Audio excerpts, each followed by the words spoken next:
So this is what our topic. तो हम लोग देख रहे थे कि केमिकल रिएक्शन क्या है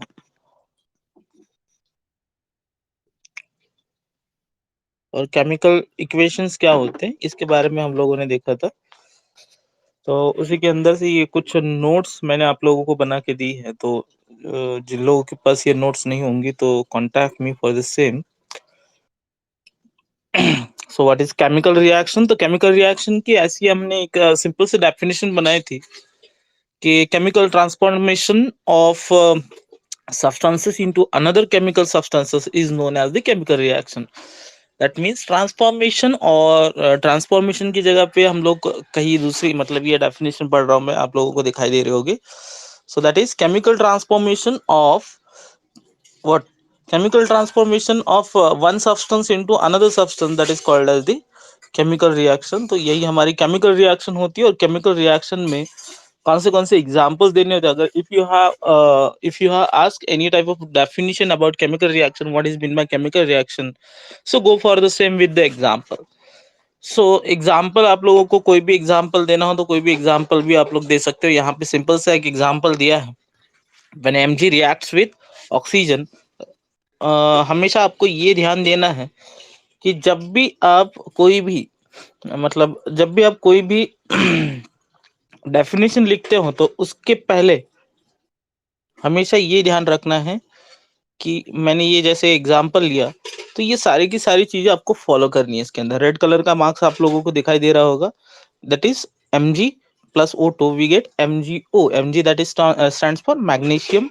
आप लोगों को मैंने कल कुछ चीजें भी बताई थी होमवर्क के लिए, तो आई होप आप लोगों ने कंप्लीट किया होगा। लेकिन उसको क्या करिए, उसको याद रखना स्टार्ट कर दीजिए। मतलब ऐसे करिए, कभी भी लर्निंग प्रोसेस किस तरह से स्टार्ट करनी होती है तो उसके लिए भी हम लोग एक छोटा सा वीडियो बनाएंगे। तो मैं आप लोगों को पढ़ाई किस तरह से करनी होती है उसके लिए भी मैं चीजें बताऊंगा। ओके, तो यहाँ पे हम लोगों का तो एक एग्जाम्पल, और अगर आपको इसके लिए कोई क्वेश्चन पूछा जाता है, दैट मीन्स अगर आपको कोई क्वेश्चन पूछते हैं तो आपको कैसे जवाब देना होगा। तो सबसे पहले आप लोगों को एक डेफिनेशन लिखनी होगी। ये नोट्स मैंने प्रोवाइड करके रखी है। तो वो जो डेफिनेशन है, वो डेफिनेशन आप लोगों की यहीं पे दी है कि व्हाट इज मीन बाय, अगर मैं पूछता हूँ what is mean by chemical reaction, तो ये यहाँ से आपको डेफिनेशन स्टार्ट करनी है। और ये एक यहाँ तक और ये एक यहाँ तक, इतनी ही डेफिनेशन आप लोगों को लिखनी है। और जब भी हम लोग कोई भी चीज के लिए या कहीं पे भी अगर हम बात करते हैं कि ये केमिकल रिएक्शन में होता क्या है और एग्जाम्पल क्या है, तो सिंपल सा एक एग्जाम्पल दे दीजिए और उसकी चीज छोड़ दीजिए। ओके, सो मतलब एक सिंपल सा एग्जाम्पल लिखना है। कोई भी दो नंबर के लिए अगर क्वेश्चन पूछा जाता है व्हाट इज केमिकल रिएक्शन, तो डेफिनेशन लिखनी है और फिर उसके नीचे एक एग्जाम्पल लिखना है। ज्यादा जरूरत नहीं होती है। नाउ उसके उसके अंडर में अगर मान लीजिए यही क्वेश्चन अगर मेरा 3 मार्क्स के लिए आता है तो what should I have to do? तो आप लोगों को ये सारी चीजें भी उसके अंदर एक्सप्लेन करनी होती है। First is reactant, then next is आपका product,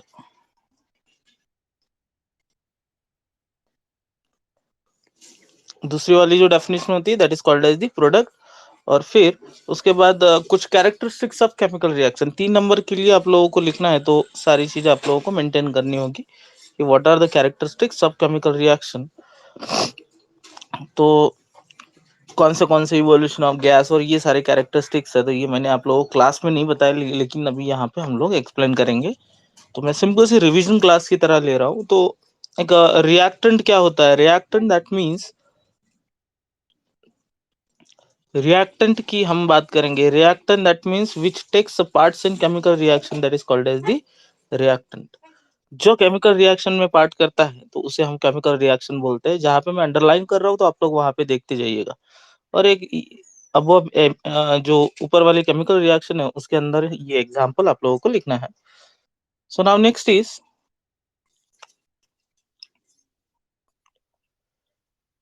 what is product. Product की अगर हमें डेफिनेशन चाहिए हो तो प्रोडक्ट क्या होता है, तो प्रोडक्ट के बारे में हम लोग देखेंगे। द प्रोडक्ट मतलब ये होता है कि the new substance form after chemical reaction called as the product. इसे हम लोग प्रोडक्ट बोलते हैं। I hope you are very well known about that particular product that means the output for the chemical reaction. Blur video आ रही है. Now it is clear or not? Tell me. Clear or not?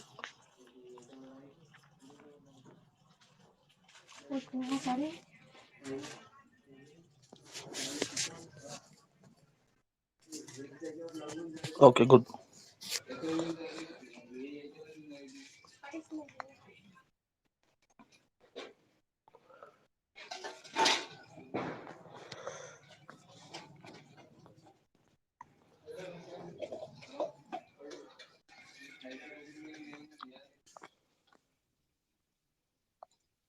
तो उसके अंदर हम बात कर रहे थे कि न्यू सब्सटेंसेस जो भी फॉर्म होता है that is called as the product.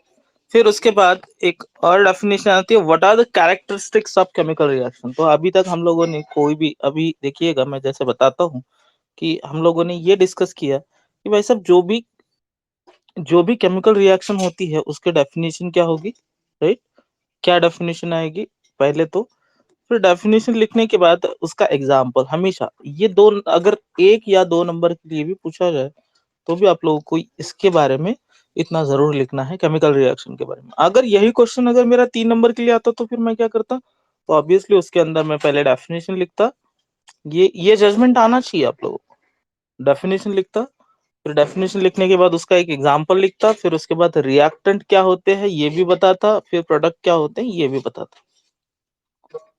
इसकी वजह से ये पता चल गया कि मतलब ये 3 नंबर के लिए और सिंपल सा, और अगर 2 एग्जाम्पल देंगे तो well and good, but examples आपके करेक्ट होने चाहिए. 3 नंबर का क्वेश्चन है तो 3 नंबर की ऐसी एक सिंपल सी इक्वेशन, जैसे मुझे मान लीजिए Mg की रिएक्शन मेरी O2 के साथ होती है तो मैं डायरेक्टली MgO लिख के नहीं आऊंगा, है ना, क्योंकि 2 O2 है, मतलब 2 ऑक्सीजन है, तो 2 ऑक्सीजन एक Mg के साथ थोड़ी ना रिएक्ट होंगे, 2 Mg के साथ होंगे, तो इसीलिए 2 MgO और यहाँ पे 2 Mg. तो ये ऐसे बैलेंस भी करनी होगी. ऑक्सीजन आपका गैस में होता है तो गैस में ही लिखना पड़ेगा, ये सॉलिड में होता है तो सॉलिड में लिखना पड़ेगा, ये सॉलिड में होगा, तब जाके आपको 3 में से 3 मार्क्स मिलेंगे, वरना आपको 3 में से 3 नंबर नहीं मिलेंगे. ये बात समझ लीजिएगा. 3 में से 3 नंबर चाहिए हो. अगर ये क्वेश्चन अगर 3 मार्क्स के लिए पूछा जाता है तो then you have to write first the definition. After that definition you have to write the example with all parameters which we have already discussed from NCERT. तो सारे के सारे पैरामीटर्स आप लोगों को कहाँ से देखने हैं, जो एनसीईआरटी में दिए केमिकल रिएक्शन के लिए होने चाहिए. एग्जाम्पल, अगर सिंपली अगर मैंने ऐसा 3 नंबर के लिए अगर क्वेश्चन पूछा गया और सिंपली अगर मैंने C+O2 वी गेट CO2 ऐसे अगर लिख दिया तो मेरा यहाँ पे हाफ नंबर जरूर काट सकते हो. रीजन ये है कि मैंने कौन सॉलिड है और कौन गैस है ये लिख के नहीं रखा, मतलब उनकी स्टेट मैंने लिख के नहीं रखी, तो इसके लिए भी वो नंबर काट सकते हो. तो यहाँ पे आप लोगों को थोड़ा सा ध्यान देना. Okay, now what are the characteristics. अब इस तरह के ऊपर, इसके ऊपर अगर मुझे क्वेश्चन पूछता है कि what are the characteristics of chemical reaction, then how should I deal with, मैंने इसके बारे में कैसे बात करनी चाहिए या कैसे उसका आंसर देना चाहिए. First of all check how much numbers they have on to that question. उस क्वेश्चन के ऊपर आप लोगों को कितने नंबर दिए हैं. अगर ये क्वेश्चन अगर 3 नंबर का है तो ऑब्वियसली आप लोगों को उसके अकॉर्डिंगली ही उसके आंसर देने होंगे. अगर क्वेश्चन अगर 2 नंबर का है तो उसके अकॉर्डिंगली आपको क्वेश्चन को डील करना है. So now next is what are the characteristics, right. तो कैरेक्टरिस्टिक्स कौन से होते हैं ये हमें देखना है. तो कैरेक्टरिस्टिक्स में सबसे पहली वाली कैरेक्टरिस्टिक्स दी है कि इवोल्यूशन ऑफ द गैस. कोई भी केमिकल रिएक्शन जब होती है तो वहां पे कहीं ना कहीं कुछ कुछ रिएक्शन में क्या होता है, गैस इवॉल्व होता है. अब जैसे इन्होंने एक एग्जांपल दे दिया, in the chemical reaction between the zinc and dilute sulphuric acid characteristics by evolution of hydrogen gas.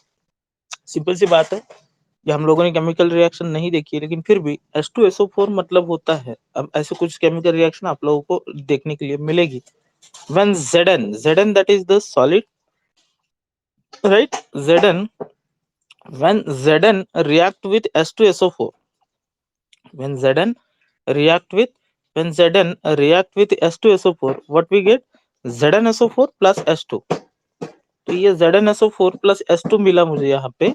तो ये एक तरह की केमिकल रिएक्शन है। तो यहाँ पे देखिए ये हम लोग इवोल्यूशन ऑफ गैस जो है, यहाँ पे मेरा गैस इवॉल्व हुआ, और जैसे मैंने पहले बताया था कि गैस को अपर वाली साइन देते क्योंकि गैस इवॉल्व हुआ है, इवॉल्व हुआ।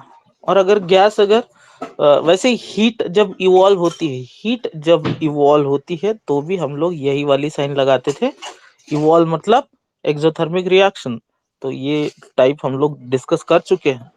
तो एक्सोथर्मिक रिएक्शन में क्या होता था कि एक गैस जब जब हीट जब इवॉल्व होती थी तो वो एक्सोथर्मिक रिएक्शन।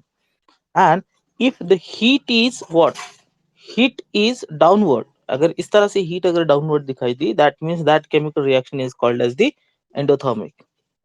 एंडोथर्मिक और एक्सोथर्मिक में आप लोगों को थोड़ा सा डिफरेंस होना चाहिए, पता होना चाहिए कि what is mean bye exothermic and what is mean bye endothermic. Endothermic मतलब ऐसी एक केमिकल रिएक्शन जिसमें हीट क्या होगी, एब्सॉर्ब होगी, और एक्सोथर्मिक मतलब एक ऐसी chemical reaction that there what heat will be evolve. Evolve होना मतलब बाहर निकलना, जो कि प्रोडक्ट साइड में आप लोगों को हीट यहाँ पे मिलेगी। वो कौन सी रिएक्शन हो जाएगी आपकी, एक्सोथर्मिक। लेकिन यहाँ पे ये एक्सोथर्मिक है, एंडोथर्मिक है, इसकी बात नहीं कर रहे हम लोग, यहाँ पे गैस की बात कर रहे हैं। तो कोई भी केमिकल रिएक्शन की सबसे पहला वाला जो कैरेक्टरिस्टिक्स होते हैं, what is mean bye characteristics, characteristics मतलब उसकी प्रॉपर्टीज क्या क्या है उस केमिकल रिएक्शन की। So chemical reaction deals with, or in a chemical reaction, first characteristics is there might be a gas evolution। 101% कोई भी केमिकल रिएक्शन होगी तो वहां पे क्या होगा, गैस इवॉल्व होगा। तो उसका एग्जाम्पल आपको यहाँ पे हमेशा देना है। वहां पे आप लोगों को हमेशा एक एग्जाम्पल के साथ ही बताना होता है कि किस तरह से केमिकल रिएक्शन मेरी यहाँ पे गैस इवॉल्व करेगी। Now next is change in the colour. कभी कभी क्या होता है कि कुछ कुछ जो कंपोनेंट्स होते हैं, अब ये कैरेक्टरिस्टिक्स लिखने कैसे हैं और क्या कैसे हैं मैं आप लोगों को बताऊंगा। तो सबसे पहले आप समझ लीजिए कि कैरेक्टरिस्टिक्स होते कैसे हैं केमिकल रिएक्शन के। तो change in the chemical reaction between the zinc citric acid and ये purple colour into the potassium. तो जब सिट्रिक एसिड जब मतलब पोटेशियम परमैंगनेट के साथ या पोटेशियम के साथ अगर रिएक्ट हो जाता है तो वहां पे आप लोगों का एक कलर चेंज हो जाता है, किसका, पर्पल कलर में वो चेंज हो जाता है। तो ये एक सिंपल सी केमिकल रिएक्शन है कि उसमें चेंज इन द कलर भी एक कैरेक्टरिस्टिक्स है किसका, केमिकल रिएक्शन का। द नेक्स्ट इज इसके अंदर का एक एग्जांपल मैं आप लोगों को बता देता हूँ।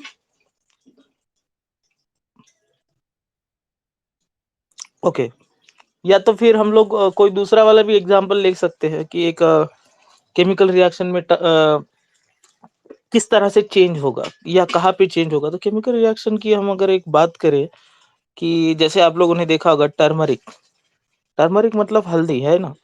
तो जब टर्मरिक क्या होता है, टर्मरिक जब किसी भी सोडियम कार्बोनेट के साथ, सोडियम कार्बोनेट मतलब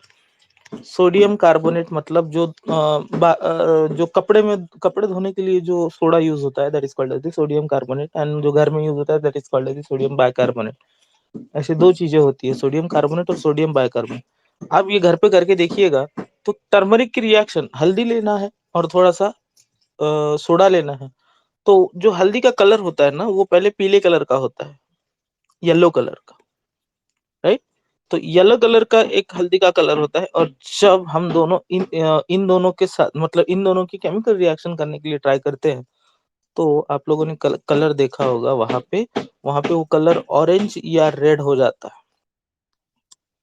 अब ये ऑरेंज और रेड क्यों हुआ, तो ऑब्वियसली वहां पे चेंज इन कलर होगी। केमिकल रिएक्शन किसकी किसकी हो गई, टर्मरिक एंड सोडियम कार्बोनेट। तो ये आप लोगों ने देखा होगा, कभी कभी आप ही लोग खाना खाते हो तो कभी खाना अगर किसी कपड़े पे या ड्रेस पे या कुछ भी गिर जाता है तो आप लोग जब उसे धोने जाते हो तो वो रेड कलर का हो जाता है, रेड कलर का। ये बहुत लोगों का ऑब्जर्वेशन होगा, आई थिंक ज्यादातर लेडीज लोगों का, जो लोग कपड़े वगैरह धोते हैं अपना, है ना। तो वहां पे उनका रेड कलर का हो जाता है वो पर्टिकुलर पोर्शन।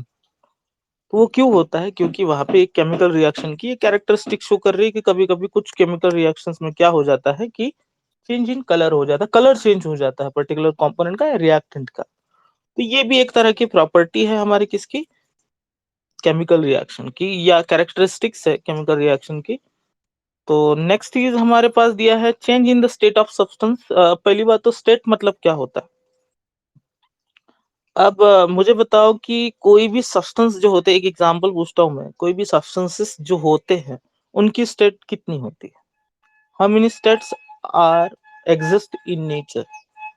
कितनी स्टेट्स होती है?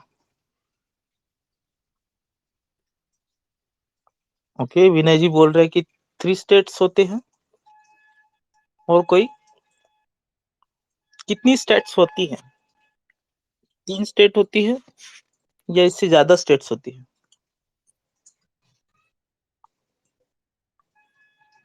Okay, second answer also 3, third answer also 3। Okay, but मैं ये बोलूंगा कि ये 5 स्टेट्स होती है। हमेशा याद रखिएगा 5 स्टेट्स होती है। सबसे पहले तो आप लोगों को पता है that is called as the solid, दूसरा वाले को पता होगा लिक्विड, उसके बाद थर्ड वाला तो गैस स्टेट होता है। लेकिन ये जो दो नई, ये सिर्फ इंफॉर्मेशन के लिए रखिएगा, इंफॉर्मेशन के लिए याद रखिएगा कि किस तरह से पांचवी और छठी स्टेट्स आई है हमारी।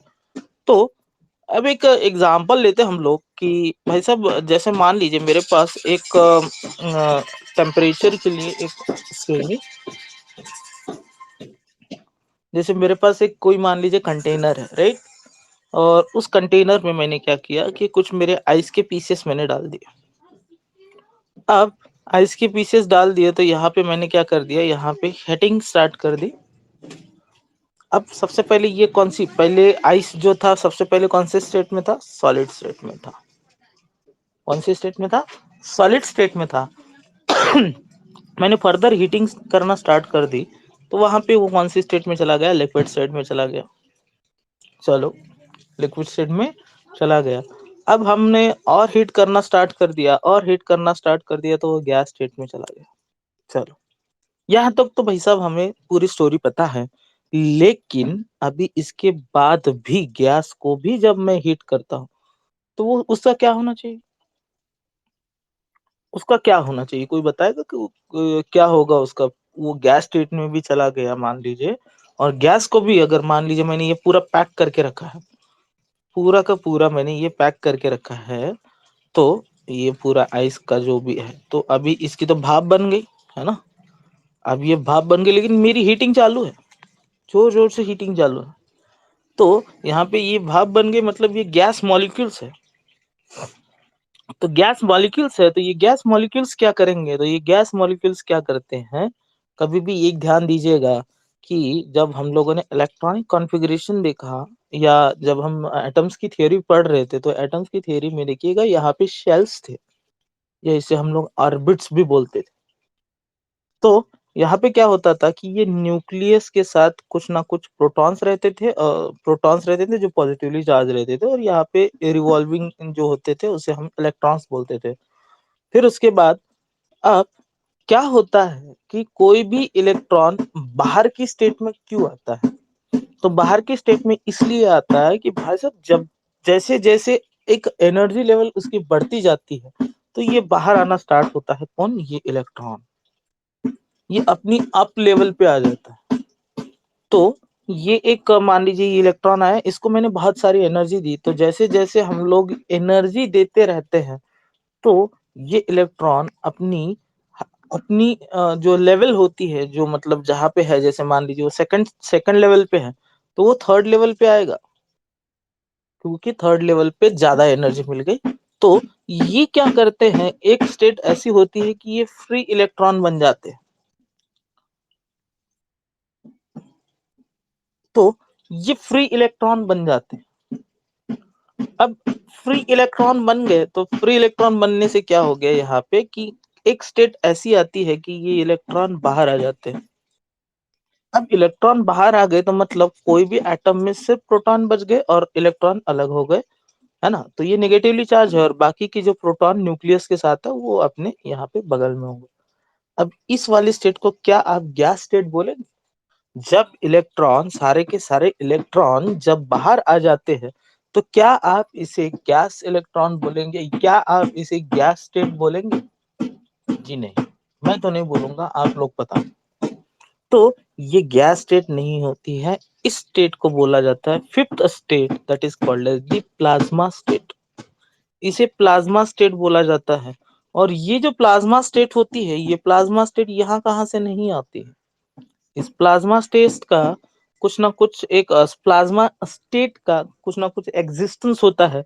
दैट मीन्स कोई भी पार्टिकल जब अपने इलेक्ट्रॉन को अलग कर देता है, और ये पॉजिटिवली चार्ज एक न्यूक्लियस है, तो यहाँ पे ये गैस स्टेट नहीं होती है। जब इसके इलेक्ट्रॉन सारे के सारे बाहर निकल आते हैं, तो यहाँ पे इस स्टेट को बोला जाता है प्लाज्मा स्टेट। ये हमेशा याद रखिएगा। तो ये फोर्थ स्टेट हो जाती है प्लाज्मा स्टेट। अगर आपको पूछा जाए तो अभी सॉलिड लिक्विड गैस के ऊपर नहीं होता है, तो थोड़ा सा अप वाला मतलब एक जो होता है प्लस प्लस चीज मैं बता दे रहा हूँ आप लोगों को। तो this is called as the plasma state. हाँ, एक minute. This is called as the plasma state. That state, excuse me.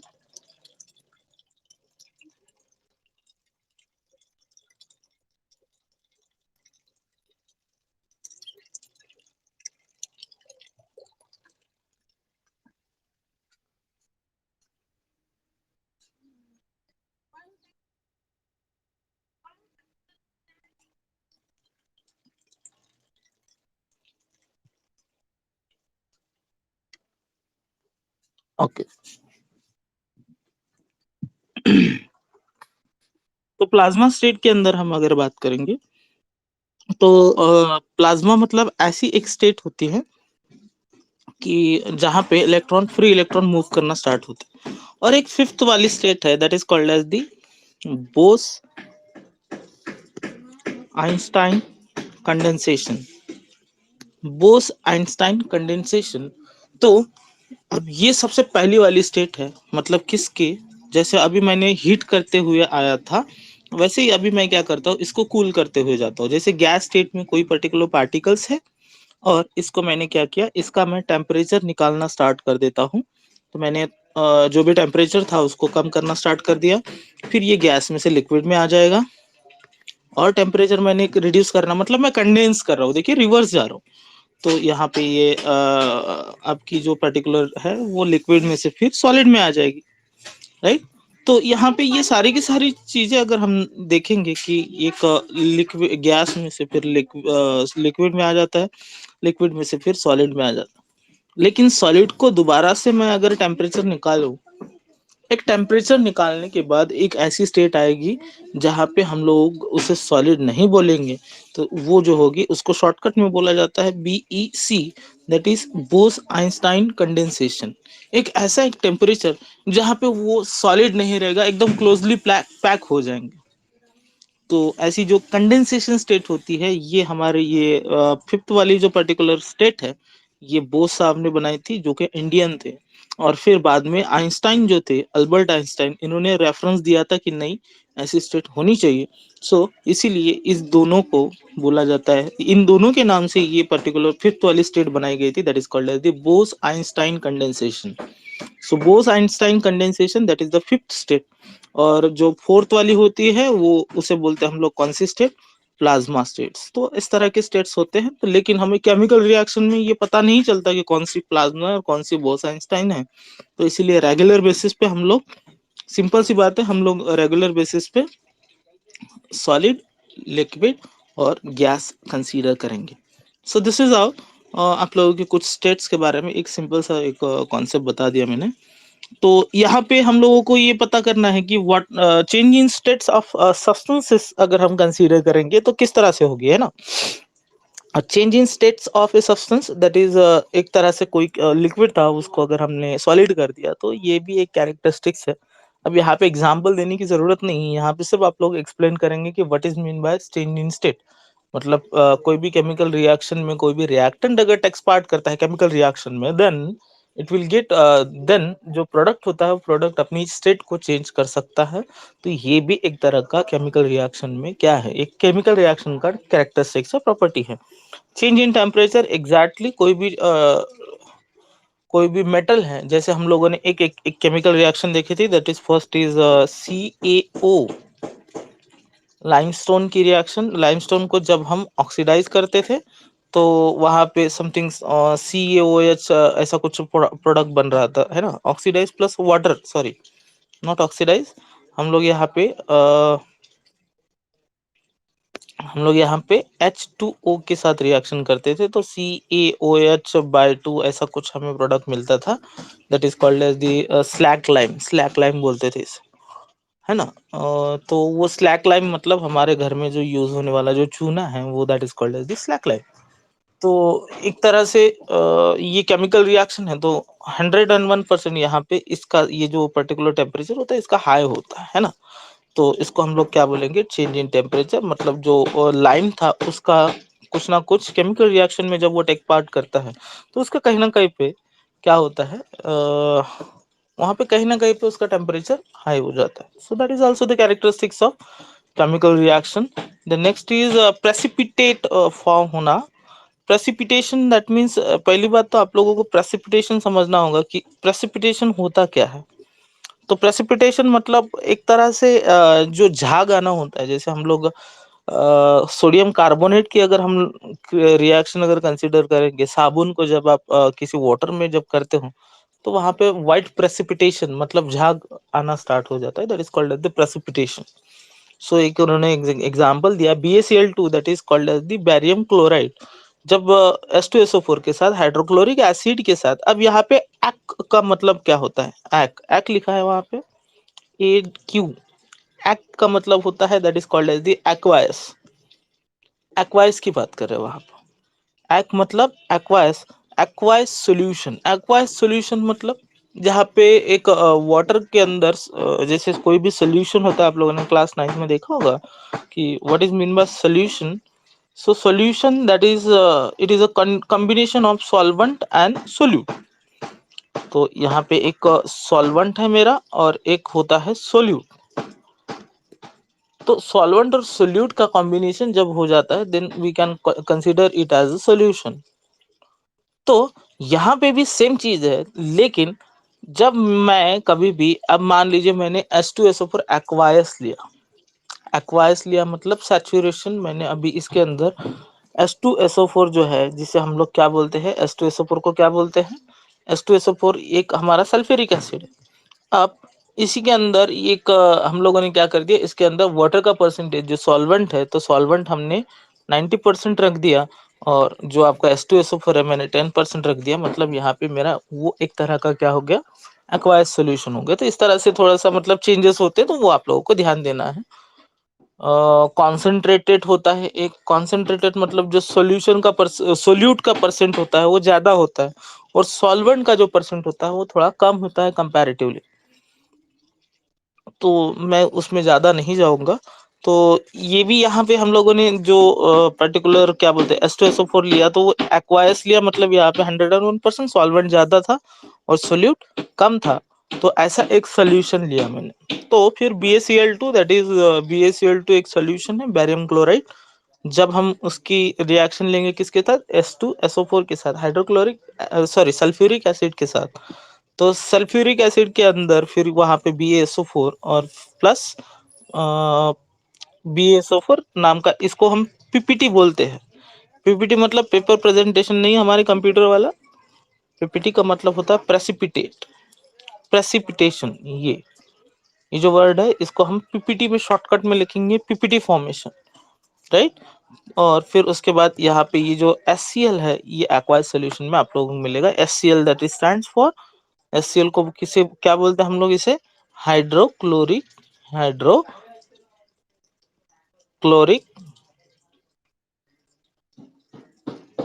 Acid. ये भी एक तरह का अच्छा मतलब बहुत ज्यादा यूज होने वाला है, तो HCl को आप लोगों को याद रखना है। ये स्ट्रॉन्ग एसिड के एग्जांपल्स है, ये दोनों के दोनों एसिड्स के एग्जांपल है, एक H2SO4 और HCl, ये बहुत बार यूज करते हैं हम लोग। ओके, तो इसको हम लोग ये नोट्स आप लोगों के पास होगी, अगर नहीं होगा तो मैं यहाँ पे नीचे में कमेंट में भी बता दूंगा आप लोगों को, ये वहां पे पुट कर दूंगा, तो आप लोग वहां से भी डाउनलोड कर लीजिएगा। ओके, नाउ केमिकल इक्वेशन की बात करेंगे तो what is mean by chemical equation. तो ये केमिकल इक्वेशन हम लोगों ने देखा था कि केमिकल इक्वेशन मतलब एक डेफिनेशन अगर देनी है, वैसे तो हम लोगों ने समझ लिया है कि अगर डिफाइन करना है कि किस तरह से केमिकल रिएक्शन होंगे, तो representation of chemical reaction using symbols and formula of a substances is called as a chemical reaction. इस तरह से A plus B C plus D, इस तरह से हम लोगों ने क्या किया, यहाँ पे केमिकल रिएक्शन को इक्वेशन के फॉर्म में लिखा है, तो वो मेरा केमिकल रिएक्शन हो जाता है। ओके, फिर उसके बाद हम बात करते हैं कि इक्वेशन के अंदर क्या क्या चीजें होनी चाहिए, किस तरह से रिप्रेजेंटेशन, इतना कुछ पूछते नहीं। दो टाइप के केमिकल इक्वेशन होते हैं, first is called as the balance chemical reaction and second is called as the unbalance chemical reaction. तो ये दोनों की दोनों चीजें आप लोगों को पता है, तो मैं इतना ज्यादा डीप में नहीं जाऊंगा। ना next is balance chemical reaction किसे बोलते हैं और अनबैलेंस किसे बोलते हैं। जो केमिकल रिएक्शन मैंने लिखी है, एक सिंपल सा C+O2, नहीं ये तो बैलेंस हो जाएगी, Mg+ O2 we get MgO। तो ये अभी क्या है, अनबैलेंस स्टेट में है, और जैसे मैं इसको बैलेंस करता हूँ तो ये बैलेंसिंग की प्रोसेस मैंने आप लोगों को बताई थी। इसके अंदर कुछ एग्जांपल्स हम लोगों को और देखने हैं बैलेंसिंग के अंदर। एक तरह से ये मेरा क्या हो जाता है, बैलेंस केमिकल इक्वेशन हो जाता है और अनबैलेंस केमिकल रिएक्शन। उसके बाद हम लोग देखेंगे कुछ एग्जांपल्स दिए हैं यहाँ पे सॉल्व करने के लिए, आप लोग भी देख लीजिएगा किस तरह से सॉल्व होता है। तो ये एनसीईआरटी में हम लोग देख चुके थे।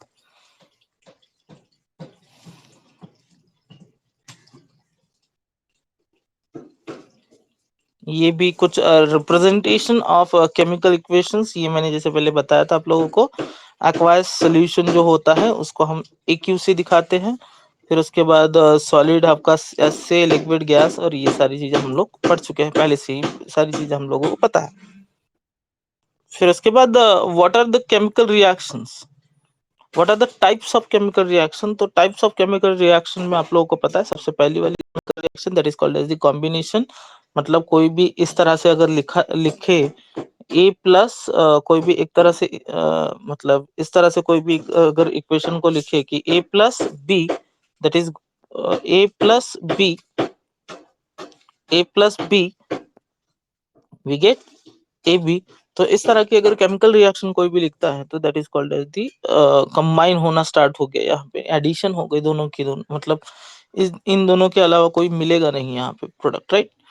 तो कंबाइन का आप लोगों के पास एग्जाम्पल है, आप लोगों को जो एनसीईआरटी का एग्जाम्पल दिया था वही आपने एग्जाम्पल लेना है यहाँ पे। लेकिन हाँ, ये याद रखना है कि सबके नाम जरूर लिखने नीचे, ऑक्सीजन का ऑक्सीजन के नीचे, मैग्नीशियम का मैग्नीशियम के नीचे, मैग्नीशियम ऑक्साइड का मैग्नीशियम के नीचे, और यहाँ पे उसको बैलेंस भी करके रखना है। विदाउट बैलेंसिंग अगर केमिकल रिएक्शन लिखते हो तो आपका नंबर कट जाएगा, डोंट वरी अबाउट। नहीं कटेगा तो फिर वो आपका लक, लेकिन कटना जरूरी है। ओके, तो उसके बाद दूसरा वाला टाइप है दैट इज डिकम्पोजिशन। मतलब इस तरह से अगर केमिकल रिएक्शन होती है या मेरा रिएक्टेंट अगर AB फॉर्म में होता है, तो उसके प्रोडक्ट जो होते हैं ऐसे मुझे सेपरेट करके मिलते हैं। मतलब मैंने क्या किया, प्रोडक्ट को मैंने क्या किया, डिकम्पोज किया अलग अलग छोटे छोटे पार्ट्स में। तो ये CaCO3 का हम लोगों ने देखा था, कैल्शियम कार्बोनेट का। कैल्शियम कार्बोनेट जब मैं उसको हीट करता हूँ तो मुझे मिलता है क्या, कैल्शियम ऑक्साइड। कैल्शियम ऑक्साइड का एग्जाम्पल मैंने आप लोगों को इसके पहले ही बताया था कि कैल्शियम ऑक्साइड मतलब एक आपका लाइमस्टोन जो आप लोग यूज करते हो, और यही आप लोगों के घर में आता है, सॉरी स्लैग, यही आपका फिर घर में आता है। तो आप उसके साथ पानी के साथ जब उसकी रिएक्शन करते हो तो आपको CaOH/2 इस तरह से पर्टिकुलर प्रोडक्ट मिलता है। तो ये आप लोग पेंटिंग में वगैरह, पुट्टी वगैरह में यूज करते हो, तो जो घर में पुट्टी वगैरह लगती है, वॉल पुट्टी वगैरह पता होगा आप लोगों का है, तो उसमें ज्यादातर ये यूज होता है। तो ये डिकम्पोजिशन की रिएक्शन आप लोगों को याद रखनी है। थर्मल डिकम्पोजिशन, हाँ ये एक स्पेशल टाइप है। थर्मल डिकम्पोजिशन मतलब एक ऐसे एक डिकम्पोजिशन जो in the presence of temperature होगा। जब मैं उसे सॉरी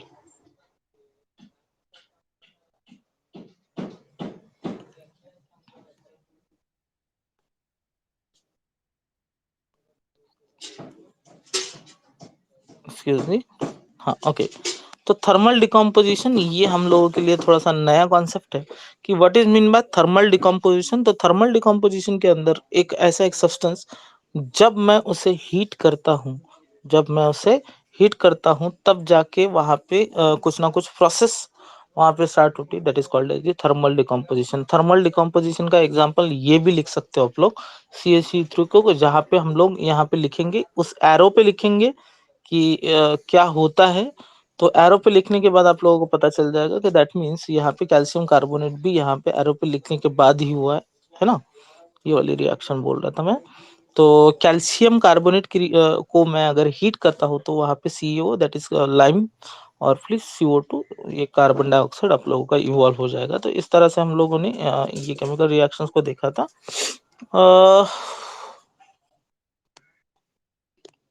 थर्मल डिकम्पोजिशन की आई होप डेफिनेशन सब लोगों को समझ में आई होगी। एक होती है फोटोलिसिस और फोटो डिकम्पोजिशन रिएक्शन। हाँ, तो ये फोटोलिसिस मतलब ऐसा होता है कि लाइट के प्रेजेंट में जो डिकम्पोजिशन होता है that is called as the photolysis. तो AgCl एक व्हाइट कलर का होता है, जब आप उसको सनलाइट में रखते हो। AgCl मतलब एक आप लोगों का ये है सिल्वर, सिल्वर क्लोराइड बोलते हैं इसे AgCl। तो Ag जो अपनी चांदी है उसको इंग्लिश में सिल्वर बोलते हैं, तो उसका सिंबल है Ag। ये आप लोगों को याद रखना है, ये पूछे जाते हैं कभी कभी बीच में। तो 30 जो आप लोगों ने लर्न किए हैं या आप लोगों के पास है वही नहीं, तो उसके बाद भी कुछ जो कॉमन एलिमेंट्स होते हैं उनके बारे में भी आप लोगों को इन्फॉर्मेशन याद रखनी होती है। सो AgCl को जब मैं व्हाइट सनलाइट में अगर रखता हूँ तो ऑब्वियसली Ag मेरे पास मिल जाता है ग्रीन कलर का, और Cl2 उसका बाहर निकल आता है। तो ये सिल्वर क्लोराइड है, ये प्योर सिल्वर नहीं है, राइट। तो सिल्वर क्लोराइड अलग है और सिर्फ सिल्वर अलग है। सिल्वर क्लोराइड कुछ ना कुछ कंपाउंड फॉर्म हुआ, मतलब कहीं ना कहीं पे क्लोरीन के प्रेजेंस में, जैसे मैंने उसको एयर में रख दिया, व्हाइट सनलाइट में रख दिया, तो वो चमकना स्टार्ट हो जाता है और वो ग्रीन कलर का Ag मुझे वहां पे मिलेगा, प्लस Cl2 जो कि गैस है, आप लोग को पता ही है। तो ये फोटोग्राफिक पेपर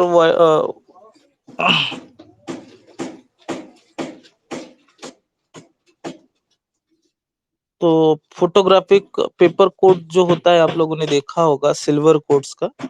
फोटोग्राफी फोटोग्राफी में जो प्लेट यूज होती है सिल्वर, सिल्वर की बनी होती है वो, मतलब जो कैमरास के ऊपर जो फोटोग्राफिक फिल्म लगी होती है, तो उसको आप पहले देखते हो तो वो सिल्वर कलर की रहती है, और जब उसे बाहर निकाल देते हो तो उसमें ग्रीन कलर का पिगमेंट होता है। वहां पे ये एक एग्जांपल है, जिनके पास कैमरास वगैरह है या कुछ फोटोग्राफिक के पेपर्स वगैरह जो है, जो फोटोज को वगैरह धोने के लिए बोलते हैं आई थिंक समथिंग, तो वहां पे ये चीजें, यही चीजें यूज होती है और यही चीजें वहां पे एग्जांपल्स की तौर से हम लोग यूज करते हैं। तो ये सेम केमिकल रिएक्शन वहां पे परफॉर्म होती है, that is AgCl when in presence of Ag we get Cl2।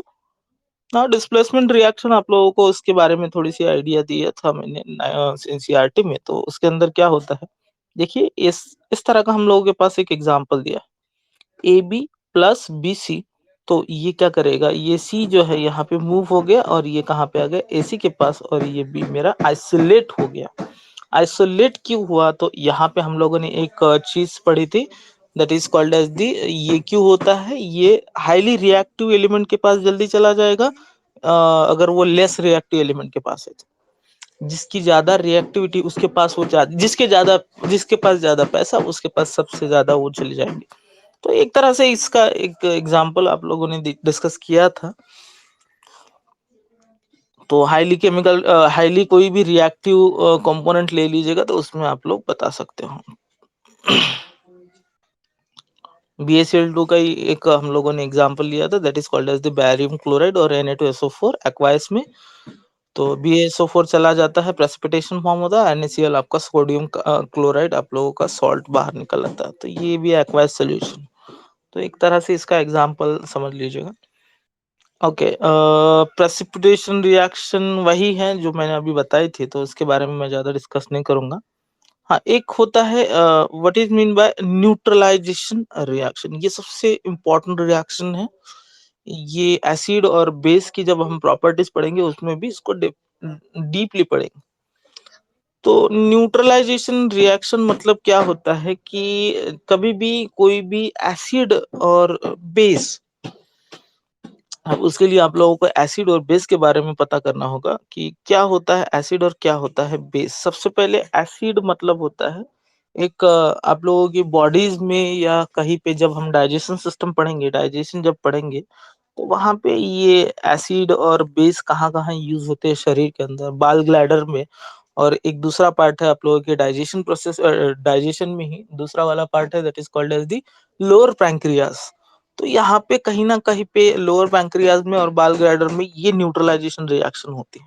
और जब ये रिएक्शन डिस्टर्ब हो जाती है, ये जो रिएक्शन है, ये रिएक्शन जब डिस्टर्ब हो जाती है, तो वहां पे प्रॉब्लम्स होना स्टार्ट होते हैं। जैसे आप लोगों की एसिडिटी बढ़ जाती है बॉडी के अंदर। एसिडिटी बढ़ गई मतलब आपकी एसिड्स जो है, एसिड्स का परसेंटेज बढ़ गया, इसीलिए आप लोगों को जलन होती है, जलता है या कुछ मतलब आप लोग फिर उसको उसके लिए फिर या तो फिर कॉमन सॉल्ट या तो फिर आप उसके लिए लेमन्स वगैरह लेते हो क्योंकि उसके अंदर विटामिन सी होता है। और नहीं तो फिर कुछ इनो वगैरह ले लेते हो डायरेक्टली सॉल्ट, जिसमें बेस और सॉल्ट का कॉम्बिनेशन होता है। तो उसकी वजह से क्या होता है आपकी रिएक्शन, यहाँ पे बॉडी की एसिडिटी कम कर दिया जाता है, 2 मिनट में आराम, है ना। तो ये एसिड होता क्या है और क्या सारी चीजें होती है, एक छोटी सी एक आइडिया देता हूँ, लेकिन ये आप लोगों को बायोलॉजी में डाइजेशन प्रोसेस में डेफिनेटली है, क्योंकि मैं बताऊंगा आप लोगों को, उसमें तो और अच्छे से पढ़ेंगे। क्या होता है कि एक मान लीजिए एक आप लोगों का टमी है ना। मैं अभी तो थोड़ी देर के लिए ये टमी बोलूंगा, क्योंकि बायोलॉजिकल वर्ड अगर यूज करूंगा तो आप लोगों को फिर वो सारी चीजें दिमाग से बाउंस हो जाएंगी। तो यहाँ पे बहुत सारा फूड आया मेरे पास। अब ये कहाँ से आया है, कौन एलिमेंट्री कैनल है, क्या है, तो वो सारी चीजें अभी हम लोग यूज नहीं करेंगे। तो इसका मतलब ये नहीं कि मुझे वो बायोलॉजिकल वर्ड पता नहीं है, मैं सिर्फ आप लोगों को समझने के लिए कौन से बता रहा हूँ। तो बहुत सारा फूड आया जो कि च्यू किया हुआ फूड रहता है, जिसके अंदर लैक्टिक एसिड नाम का एक जो एसिड होता है, सबसे पहला वाला एसिड, जो कि आपकी लार जो होती है, सलाइवा जिसे बोलते हैं हम लोग।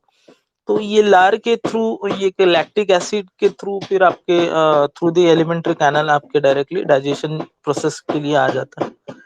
तो ये डाइजेशन प्रोसेस में होता क्या है कि जो पिगमेंट्स होते हैं, जो सुक्रोज होते हैं या तो फिर ग्लूकोज होता है, उसको सेपरेट करने के लिए इसको डिग्रेडेट किया जाता है। डिग्रेडेट का मतलब क्या होता है, what is mean bye degradation. Degradation मतलब होता है कि ब्रेकिंग ऑफ फूड्स या पार्टिकल्स को ब्रेक करना एकदम छोटे छोटे टुकड़ों में, उसको डिग्रेडेशन प्रोसेस बोलते हैं। डाइजेशन की एक फेज है डाइजेशन की, हालांकि अलग अलग स्टेट्स है, उन स्टेट्स के अंदर हम लोग डाइजेशन देखेंगे तो पता होगा मैं आप लोग कि किस तरह से इनहिलेशन होता है, किस तरह से कंजम्पशन होता है, किस तरह से फिर उसका डाइजेशन होता है, किस तरह से फिर वो पर्टिकुलर, जैसे हम डाइजेशन पढ़ेंगे तो उसमें तो और अच्छे से समझ में आएगा। तो अभी तो सिर्फ हमें क्या क्या करना है कि फूड को डिग्रेडेट करना है। तो फूड को डिग्रेडेट करना है, दैट मीन्स फूड को छोटे छोटे पार्टिकल्स में उसको कन्वर्ट करना है, क्योंकि उसके अंदर के जो न्यूट्रिशंस है, न्यूट्रिशंस ये वर्ड आप लोगों को याद रखना है कि न्यूट्रिशन क्या होता है। न्यूट्रिशन मतलब एक ऐसे कंटेंट या ऐसे कुछ इम्पोर्टेंट फैक्ट्स जो कि जरूरी है शरीर के लिए, है ना, ऐसे कुछ सब्सटेंसेस जो शरीर के लिए जरूरी है।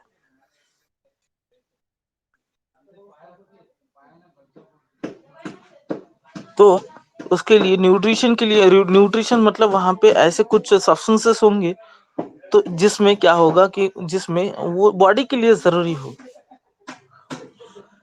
अब ये न्यूट्रिशन जो है ये बॉडी के लिए जरूरी सब्सटेंसेस है, तो ये मुझे फूड के अंदर से निकालना है। तो उस फूड को मुझे क्या करना पड़ेगा, छोटे छोटे पार्टिकल्स में क्या करना पड़ेगा, सेपरेट करना पड़ेगा, सेग्रीगेट करना पड़ेगा। तो इसके लिए सबसे इंपॉर्टेंट होता है हाइड्रोक्लोरिक एसिड, HCl, जो हमारे बॉडी में सिक्रीट हो जाता है और फूड प्रोडक्ट को क्या करता है, डिग्रेडेट करता है, छोटे छोटे पार्ट्स में डिवाइड करता है, और उसके अंदर के जितने भी पार्टिकल्स होंगे वो इंपॉर्टेंट पार्टिकल्स मुझे यहाँ पे मिलते हैं। तो that is called as particular, उसे हम लोग बोलते हैं कि एक तरह से मतलब न्यूट्रिशन निकालने के लिए जो प्रोसेस मिली मुझे, या न्यूट्रिशन निकालने के लिए जो इंपॉर्टेंट कंटेंट होता है, that is called as the hydrochloric acid. तो इसका जितना आप फूड अपने कंज्यूम करेंगे उतनी ज्यादा एसिडिटी बढ़ती रहेगी। उतनी ज्यादा एसिड, उतने ज्यादा एसिड कंटेंट्स आप लोगों की बॉडी में आएंगे, और वो एसिड आने से क्या हो जाता है, जितना ओवर ईटिंग होता है उतना ज्यादा एसिड सीक्रेट होता है। ये कहाँ से आएगा, कैसे आएगा, सारी चीजें हम लोग डाइजेशन में पढ़ेंगे। तो इन एसिड्स को न्यूट्रलाइज करने के लिए कोई ना कोई बेस चाहिए होगा। तो वो जो बेस होता है वो आपके लीवर का एक पार्ट होता है जिसको हम गाल ब्लैडर बोलते हैं। उस गाल ब्लैडर में से एक लीवर के पार्ट में से ये बेसिस आएंगे, और ये बेसिस क्या करेंगे, इसको न्यूट्रलाइज करेंगे, मतलब इसके साथ रिएक्शन करेंगे, जिसे हम लोग न्यूट्रलाइजेशन रिएक्शन बोलते हैं। अब ये न्यूट्रलाइजेशन रिएक्शन होगी कैसे, तो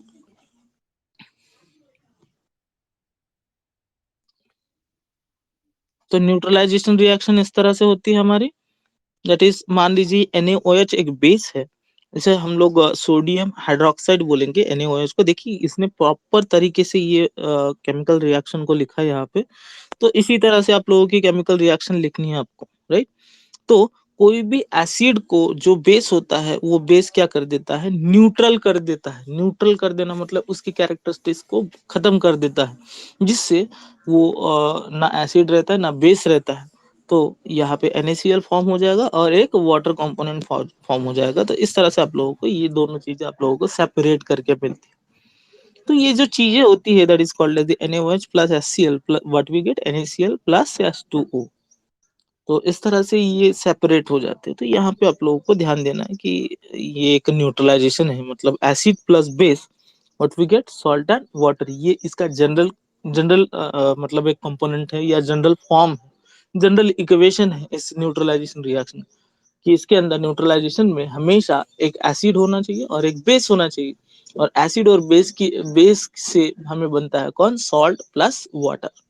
तो ये न्यूट्रलाइजेशन रिएक्शन होती है। तो ये हम लोग पढ़ने वाले थे इसीलिए मैंने छोड़ दिया इसको, मतलब एसिड बेस में हम अच्छे से पढ़ेंगे। और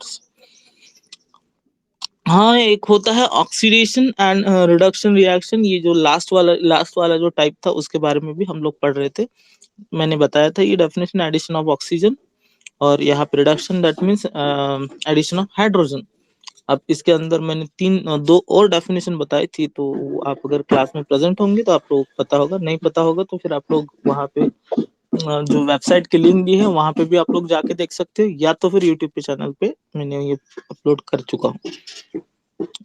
reducing agent and oxidising agent, ये थोड़ा सा न्यू कॉन्सेप्ट आप लोगों के लिए। रिड्यूसिंग एजेंट मतलब क्या होगा कि the substance which gives the oxygen to the oxidation, उसे हम लोग ऑक्सीडाइजिंग एजेंट बोलेंगे। कोई भी केमिकल रिएक्शन में ऑक्सीजन जो सब्सटेंस प्रोवाइड करता है उसे हम लोग ऑक्सीडाइजिंग एजेंट बोलते हैं। और रिड्यूसिंग एजेंट जिसे बोलेंगे जो हाइड्रोजन प्रोवाइड करता है, जो सब्सटेंस हाइड्रोजन प्रोवाइड करता है उसे हम लोग क्या बोलेंगे, रिड्यूसिंग एजेंट बोलेंगे।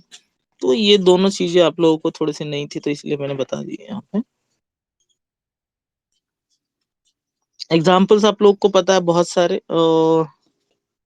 एंडोथर्मिक और एक्सोथर्मिक रिएक्शन हम लोग पहले ही दे चुके हैं। ये देखिए एनर्जी यहाँ पे इवॉल्व हो गई और यहाँ पे एनर्जी हीट जो है कंज्यूम हो गई, तो that is called as the endothermic reaction. तो करोजन की एक हम बात कर रहे थे, what is mean by corrosion. हाँ, ये केमिकल रिएक्शन चाहिए थी हम लोगों को। इस तरह से होती है करोजन, ये केमिकल रिएक्शन है जब Fe की रिएक्शन, जब ऑक्सीजन और इन प्रेजेंट ऑफ वाटर। मैंने बताया था आप लोगों को, जब आयरन होता है in the presence of oxygen and water.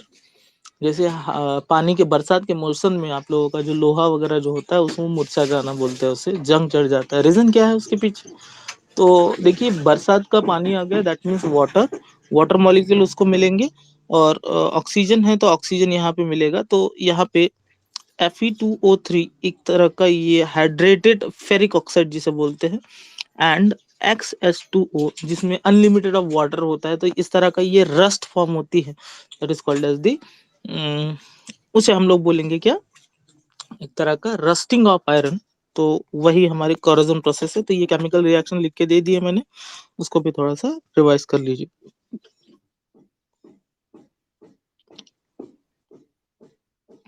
Rancidity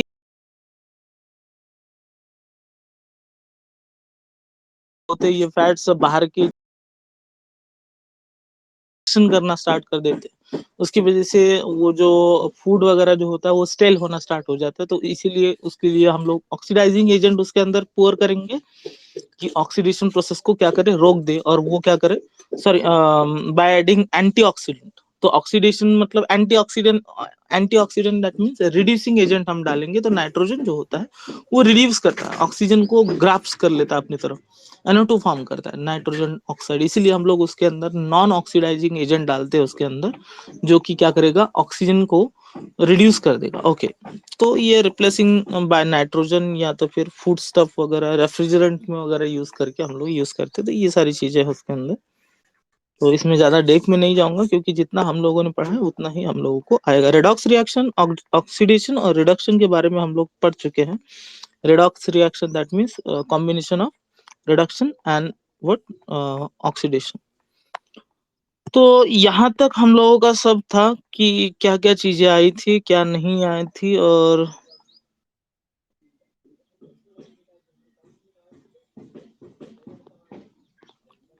यहाँ तक फास्ट फॉरवर्ड रिवीजन मैंने ली है।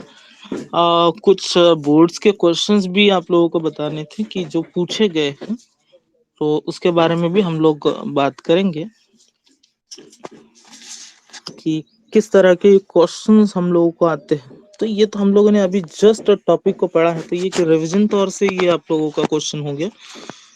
लेकिन बोर्ड्स के अंदर क्वेश्चन कुछ अलग ही होते हैं। जैसे ये 5 नंबर के लिए एक क्वेश्चन पूछा गया था बोर्ड्स के अंदर।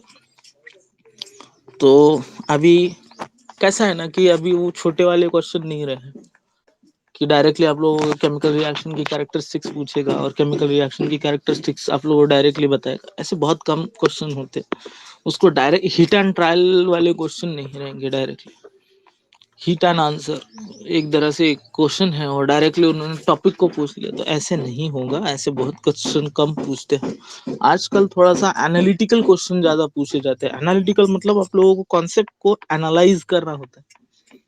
अब ये एक क्वेश्चन पढ़ के देखिए आप लोगों को क्या समझ में आता है इसके अंदर से, मुझे बताइए।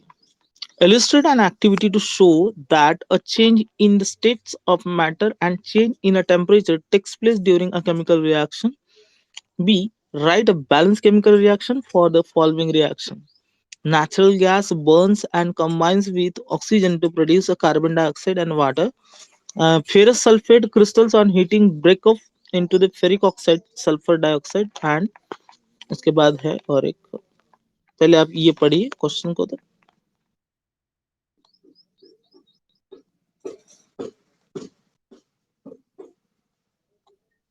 एक ही क्वेश्चन है।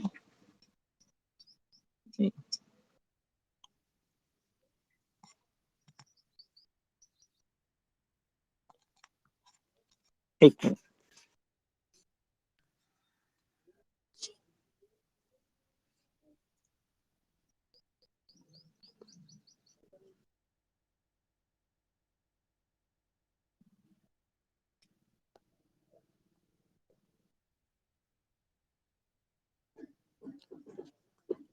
एक ही पेज है इसका,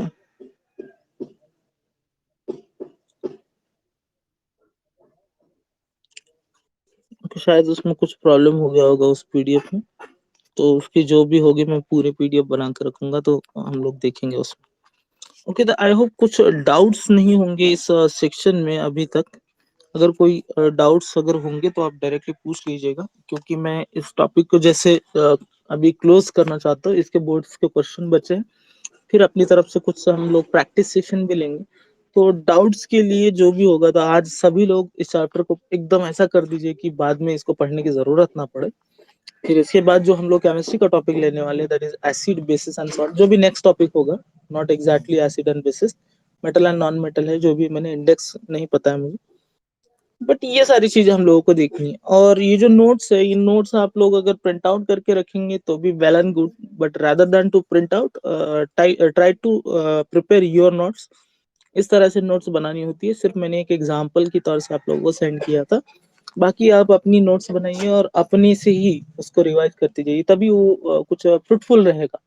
लेकिन नोट्स तभी बनाइए जब 3 से 4 बार आपका 3 से 4 बार वो टॉपिक अगर पढ़ के हो जाता है, तब आप उसकी नोट्स बनाइए, वरना उसमें कोई मीनिंग नहीं रहेगा। बुक को छापने में कोई मीनिंग नहीं रहता। पहले अपनी जो भी होते 3 से 4 बार आप लोग उसे पढ़ लीजिए, फिर जज कर लीजिए, और जज करने के बाद समझिए कि कौन सा टॉपिक कितना इंपॉर्टेंट है। केमिकल रिएक्शंस जितनी ज्यादा देखेंगे उतनी अच्छी अच्छी आप लोगों की कमांड होगी केमिस्ट्री में। सो आई होप सभी लोगों को मेरी बातें समझ में आई होगी। सो आज के लिए हम लोग यहीं पे रुकते हैं, तो फिर मिलते हैं कल मॉर्निंग 6:30 को। ठीक है, ओके, चलिए ठीक है, बाय।